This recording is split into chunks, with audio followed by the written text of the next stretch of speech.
Hi! What's up? Y'all, I am really trying to keep this fall feeling with the long sleeves and the sweat. It's hot!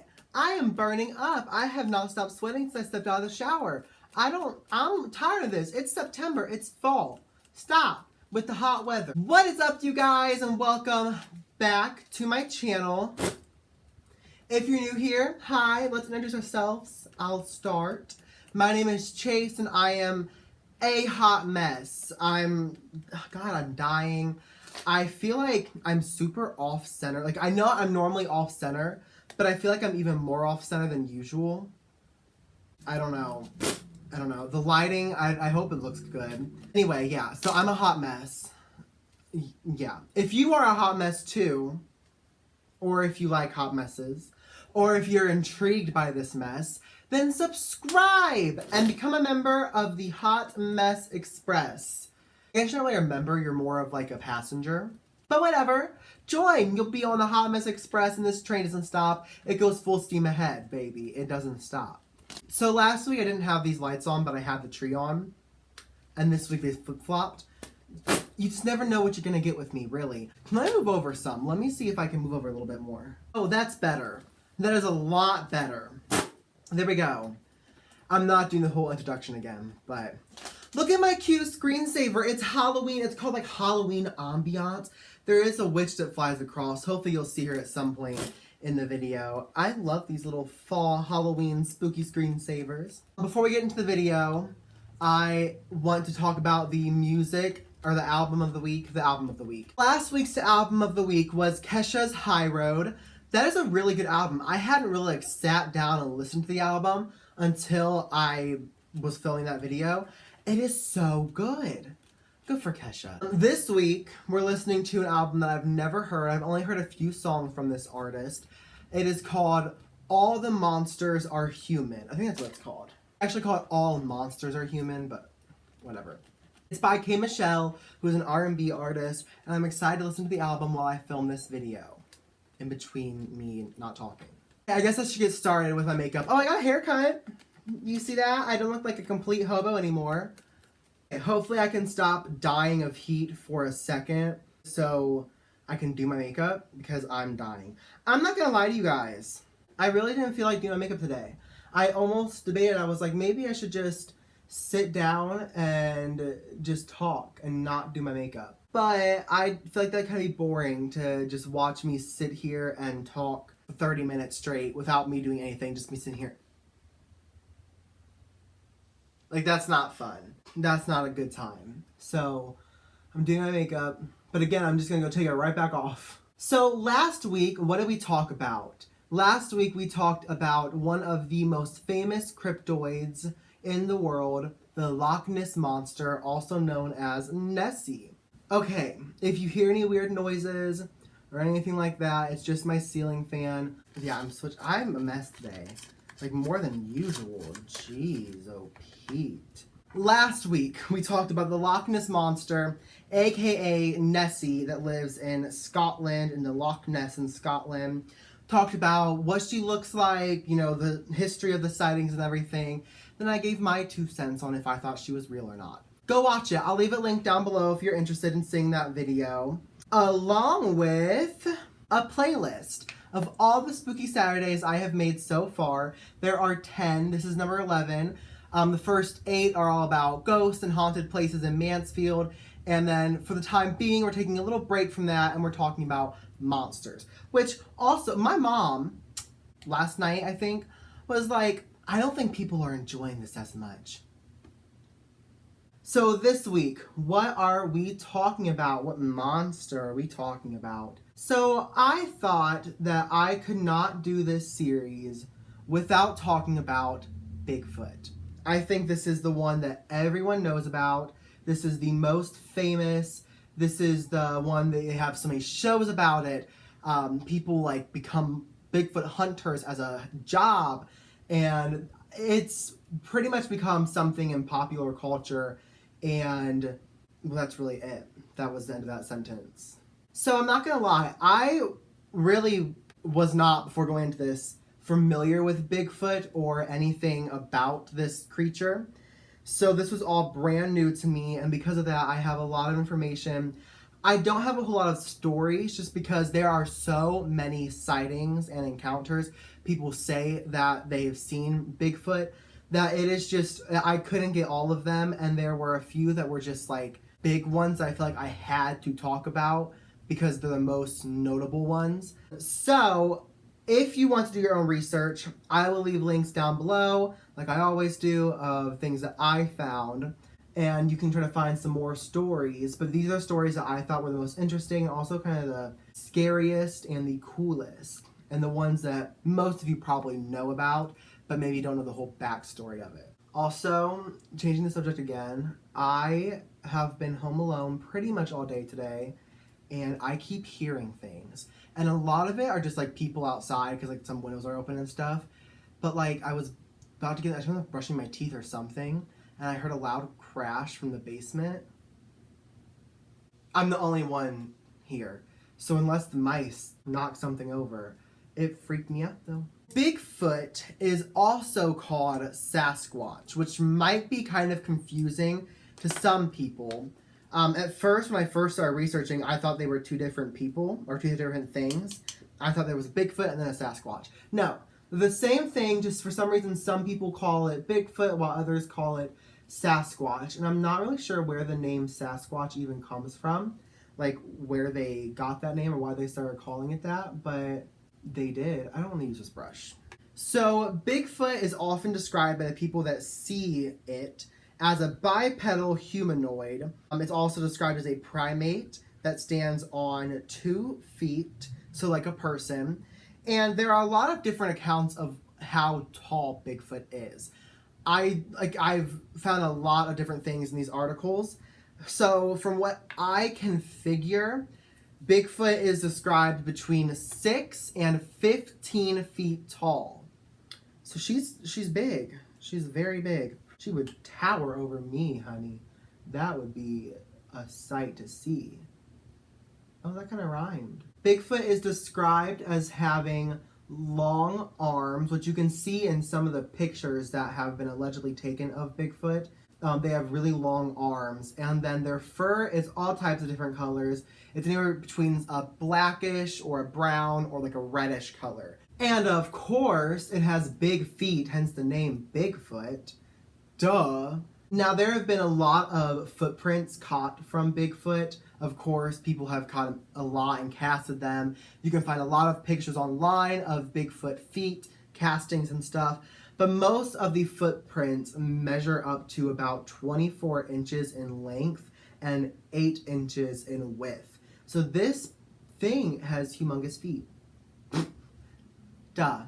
In case you couldn't tell by the name Bigfoot, it has humongous feet. Something I found interesting about these sightings, what people describe when they see Bigfoot, is that they say it often gives off a foul odor, which I don't know why. I didn't expect a foul odor from this. Because really, when you look at it, it kind of looks like an ape, like a really big ape mixed with a person. Which, I mean, is kind of what an ape is anyway. But, like, that's what it looks like. So, I don't know. Maybe apes stink, too. But people say they have a foul odor when they see them. That's how you can kind of tell that they're near, is you'll start smelling a stench. The Bigfoot also appears to almost glide above the ground. It doesn't really look like it's walking, and it moves very silently, and they say it's because of the creature's stride and how the creature walks, why it looks that way. Okay, I have been blending this for a few minutes now, and it's just like, it's so patchy in this one area over here. I don't know what's happening. So, Sasquatches or I'm going to call it both in this video. I'm going to keep going in and out. I know I am, so just know I'm talking about the same thing. But Sasquatches or Bigfoots are actually believed by many people to be a species of some sort because they haven't just been seen in one area. So like the Loveland frogmen, we talked about. But the Loveland frogmen, when we talked about them, they were seen strictly in Loveland. Or the Loch Ness Monster was only ever seen in Loch Ness in Scotland. Whereas Bigfoot has been seen throughout the US and in Canada. So it's believed that this is a species of some sort because, I mean, there have been sightings in every single state, or almost every state in the US, and even in Canada, people have seen the Bigfoot. And now when I say it's only in the US and Canada, I'm talking about just Bigfoot or the Sasquatch. But in different cultures and continents around the world, there are different versions or species of this creature. So you may have heard of the Yeti. That is in the Himalayas, and the Yeti is believed to be a version of Bigfoot, but one that lives in the cold, in the wilderness, and that is in the Himalayas specifically. In Australia, they have their own version of the Bigfoot that they call the Yowie, which reminds me of Scooby-Doo, the Yowie Yahoo. Anyone seen that Legend of the Vampire? Just saying. And then in Indonesia, they have their own version, and excuse me because I'm going to pronounce this wrong. It's the Egu Gogo, I think is what it is. It's E-G-U and then Gogo. I think it's Egu Gogo. But different cultures, different continents have different names for this creature, this beast. But they all are pretty much described the same as a creature walking on two legs that looks almost human-like, but they're big with fur and humongous feet. Does anyone else kind of take their shimmer up into the crease? I used to hate the look of that, but the more I make it, the more I kind of like having it just kind of like tucked away in the crease. And like I said, Bigfoot has become a pop culture icon. Not even Bigfoot though. The Yeti has become an icon. In different areas, things have become a humongous icon. You know, there are so many shows about Bigfoot and finding him and hunting him. There are so many people out there, like I said, that make this their lifelong career looking for Bigfoot. There are movies about Bigfoot. There are TV shows. I think the X-Files had an episode about Bigfoot. I know, bringing up Scooby-Doo again, oh my god, I brought up Scooby-Doo in each video. But Scooby-Doo has had a lot of different TV shows about the Bigfoot. They've had movies about, I think they had, it's called Chill Out Scooby-Doo, about the Yeti. They've had books. Bigfoot has become this sort of cultural icon, Bigfoot has kind of become this pop culture figure.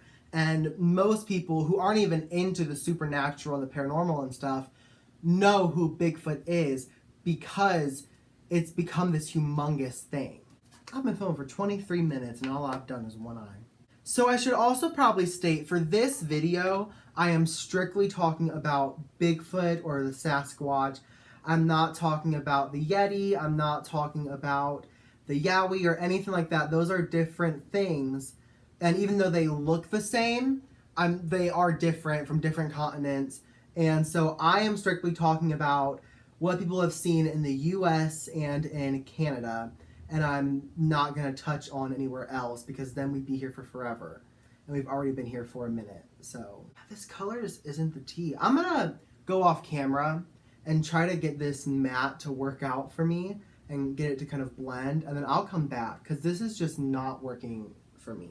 That took way too long. This eyeshadow, this one, I don't know. That shimmer's pretty, but that took too long. That was a long time for me to put. I ended up doing the rest of my eyes. Just because, like I said, that took me forever just to do the one matte. And so I just figured I'd put the mascara on and stuff too.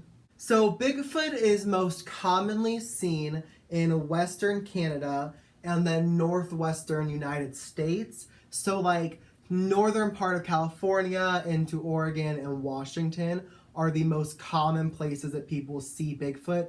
However, like I said, there have been sightings of Bigfoot throughout the whole United States. There have been sightings everywhere, but that's the most common place to find him or her. And it's mostly because it's really wooded up through there. It's very, there's a lot of nature and a lot of woods and there's a lot of places for them to hide. And that's where they do reside, is in the woods. So that kind of makes sense as to why that's the most common spot to see them. So in 1811, British explorer David Thompson discovered what they believed to be a Sasquatch footprint, and that is said to be the first discovery of a Sasquatch, or of evidence of one, in the history of North America.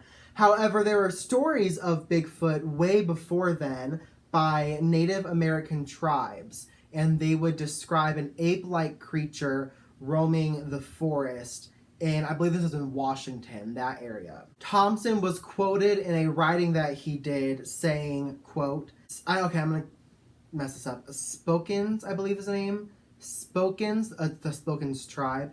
The Spokans believed in a race of giants which inhabit a certain mountain off of the west of us. And this was in Washington State. That's where the Spokans were native to. So that was like the first documentation of a Sasquatch, was Thompson, who went to Washington and found this footprint, and then the Native Americans, they were like, oh, we have seen these big, like, ape-like giant creatures living in the woods. And again, I'm going to mess these names up. I forgot to wash or wet my beauty blender.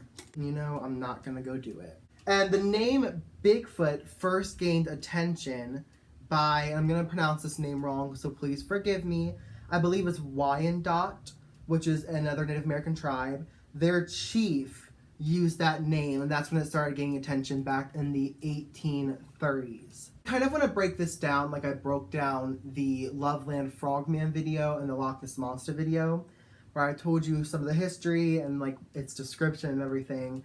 And then I just want to talk about some of the more famous sightings of Bigfoot. Because like I said, there are so many sightings and accounts and experiences that people say they have that I could not talk about all of them.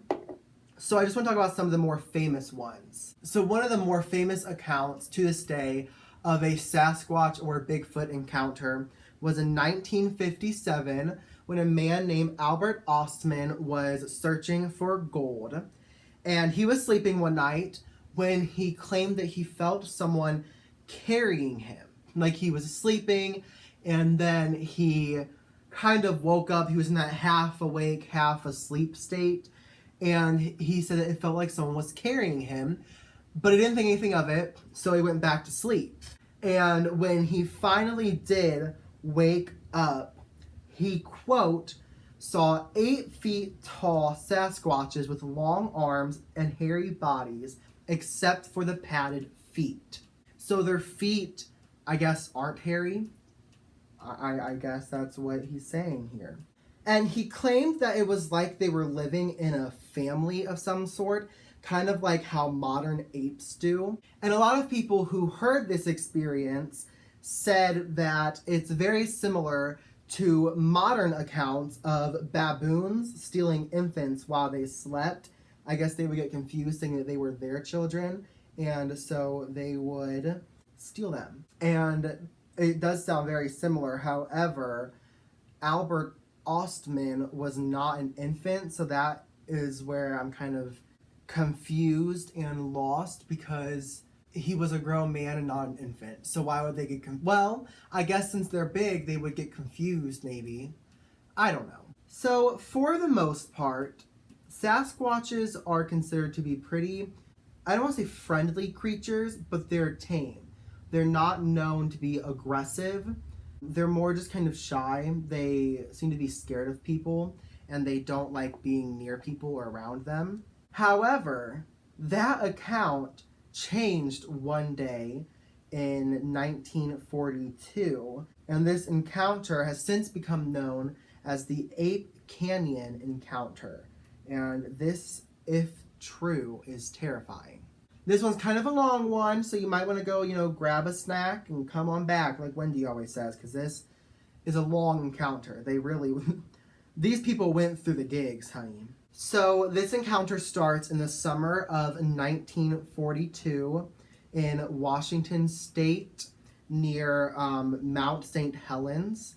And prospector Fred Beck was with 4 other prospectors. And this canyon, which has now become known as Ape Canyon because of this experience,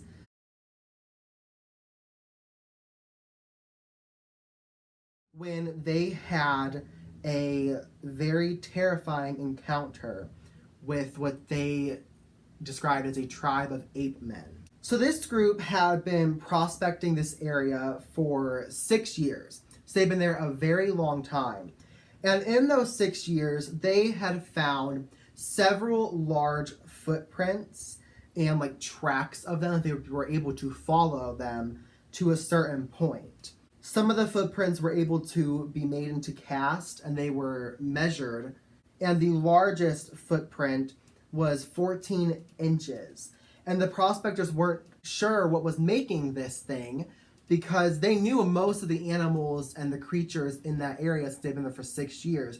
And they said they had no idea what this was. So they found this and they decided that it wasn't really a huge deal and they weren't going to turn back or leave or anything like that. They were going to stay and keep doing what prospectors do. I don't know. So these 5 men shared a pine log cabin that they had built. And every evening for a week, they all of a sudden started hearing these weird noises. They said it sounded like someone was whistling, like a person was. And they also said it sounded like someone was thumping on their chest. And it wasn't really near the cabin. It was more just in the woods around the cabin when they were experiencing these things. But it wasn't anything that made them feel like they needed to leave or freak out. It was just kind of new and interesting. It was something they hadn't really heard before in the 6 years being there. So Fred is the prospector who told this story, and the other 4 people wanted to remain anonymous. So Fred gave this one prospector the name Hank, because Hank and Fred were the ones who had the most experiences while they were there.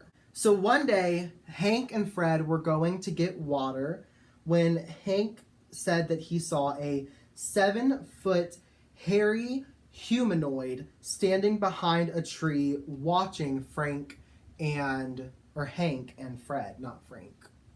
Oops. Watching Fred and Hank. So like any normal person would do, he shot at it. I don't understand that. But he shot at the Bigfoot and it ran away. He did not hit it, but it kind of shook them up. And they were confused because they'd never seen anything like that before. But they went, got the water, and went on with their day like everything was normal, fine, and dandy. So now fast forward to later that night. It is midnight, and they are all asleep in the cabin when they hear, quote, a tremendous thud, end quote. And they hear that against the cabin, and it was enough to wake all 5 of the men up. Hank was actually asleep on the floor, and he got woken up to a bunch of, I think it's called chinking, falling down on him. And now I didn't know what that was, so I had to look it up. So if you don't know either, I'll tell you. Chinking is a flexible sealant that is used to seal joints in log homes. And the banging on the cabin was hard enough for it to break the chinking out of the cabin. And that's how Hank got woken up, was from that falling on him. And he said that through a crack in the chinking, he was able to see 3 ape-like creatures that him and Fred and the others called mountain devils. And they saw them throwing rocks at the cabin. They also started attempting to break down the door, but the door was braced by a pole. So they weren't able to get the door broken down. Fred said that one of the scariest things that happened during this experience was that a hole was broken through the chinking, and it was a pretty big sized hole. The wood had started giving out and everything, and one of the ape-like creatures reached its arm through the hole and grabbed an axe from the wall. However, because the hole wasn't big enough, it couldn't get the axe out of the hole. That is terrifying. I would freak out. I know what I would do, because you're kind of stuck in this cabin too. It's not like a humongous cabin. I think it's like one room. It's not big. I would have freaked out. So all 5 of the prospectors had guns, and they all had them out.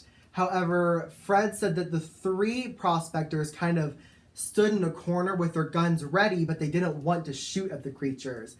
But Frank and Fred, or not Frank, what do they call him Frank?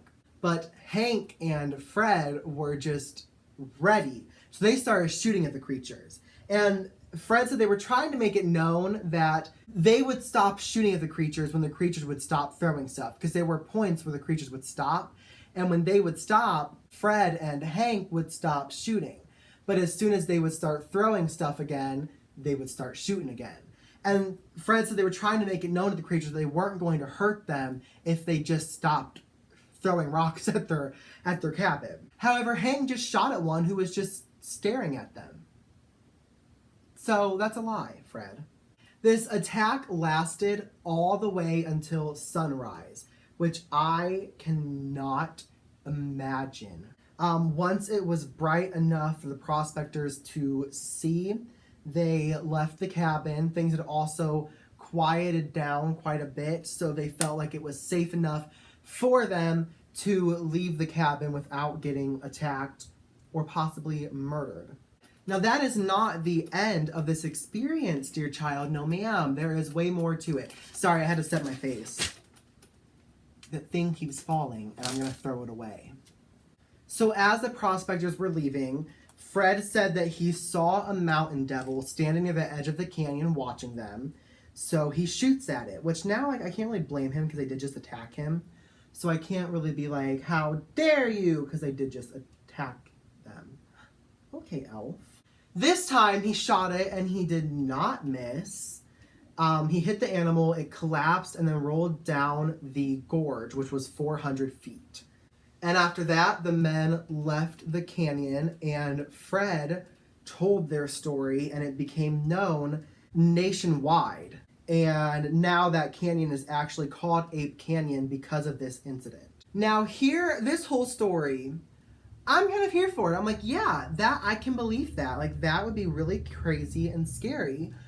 Here's where Fred loses me. Now, this is where I'm like, okay, sure, Fred. Fred claims that he is a clairvoyant. Now, I believe in that. That's not where he loses me. But he says that he is a clairvoyant, and he said that he believed the creature was that of supernatural origin. So, therefore, people wouldn't find the body because it was going to disappear because it was supernatural. And sure enough, when people went to the gorge where Fred says that he shot the creature, there was no body. Now, just how convenient is that? That's where the story kind of loses me, and I'm like, oh, okay, like, what? I don't know. That is where they kind of lose me, and I feel like you're lying, Fred. I feel like you're lying at that point. Now, this last encounter that I'm going to talk about in full is probably the most famous encounter, and it is the Patterson Gimlin film of Bigfoot. So it was a fall day in 1967, and two men named Roger Patterson and Robert Gimlin were going horseback riding in the woods of Orleans, California. Now, these men were avid Bigfoot hunters, and they were going there because there had been multiple sightings of the Bigfoot creature there. They wanted to go to find their own evidence of Bigfoot. Okay, I'm real quick going to do my lower lash line. I'm going to just put something real light on there and then call it a night or a day, whatever. I'll be back in just a second. Okay, I didn't end up putting anything on my lower lash line just because I just didn't feel like this look needed it. In the woods of Orleans, California, Patterson and Gimlin filmed a 59-second video of a female Bigfoot walking through the woods of Bluff Creek. And halfway through the video, the creature looks back in, quote, a look of disgust at Patterson, but then keeps on walking. And I think that is crazy. Patterson and Gimlin left and went back to make casts of the footprints. And I don't remember if they were able to or not, but that video blew up and became humongous. People, that's the biggest evidence people have of a Bigfoot is that video. I took a screenshot of the video. It's probably the most famous screenshot of this video. I'll insert it now for you guys.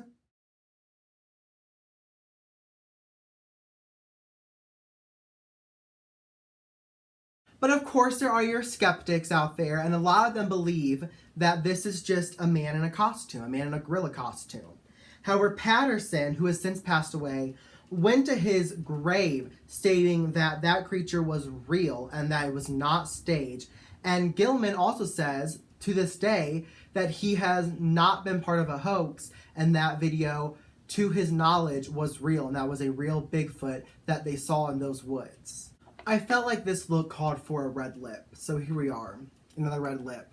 Okay, here we are at the end of the video. This is the final look. I'm not crazy about it, I'm not gonna lie. And that's not it on Bigfoot. There are so many stories about Bigfoot, so many encounters people have with Bigfoot. I didn't even touch on the supposed language that Bigfoot has with each other, the Sasquatches have. They have caught it on recording. It has been caught in, I think it was Butler or Belleville, Ohio. They caught what they believe people talking, or Bigfoot's talking, while people were out fishing. There are so many stories on Bigfoot. I couldn't cover all of it. I've been filming for an hour and 11 minutes, and I covered like 2 stories. There are so many. So I highly recommend that you go out and do your own research if you're interested. What do I think? Do I think that Bigfoot is real? Do I think there is a creature out there roaming around? Yes, I honestly don't think that it is too far out of the imagination to think that Bigfoot is real. I think what it is not a monster, but I think it's a creature that we have yet to discover. Like I said in the last video, there are so many creatures out there that we have yet to discover. I don't think it's too hard to believe that there is this creature out there that we just don't know. Well, now we know about it, but we don't know what it actually is. I do believe in Bigfoot. I think that it's real. I think that it's a whole thing out there that is waiting to be discovered by us. With that, I hope you enjoyed this video. This was a bitch to film. I don't know what was wrong with me today. I couldn't film for anything. But neither here nor there. I hope you liked it. If you did, please subscribe to my channel, like, share the video. I'm not gonna do that song because honestly I think it's probably the most cringiest thing I've done on this channel. So sorry, I'm not doing the song. But share it. Share the video, ho. And like it, subscribe. Comment if you think Bigfoot is real or not. Do you think it's a hoax or do you think it's real? What do you think? What side of the spectrum are you on? I love you guys for watching. Oh, we hit 45 subscribers. Yes! Thank you guys so much for your constant support. I appreciate it more than you will ever know. I love you guys, and I will see you in the next one. Bye-bye.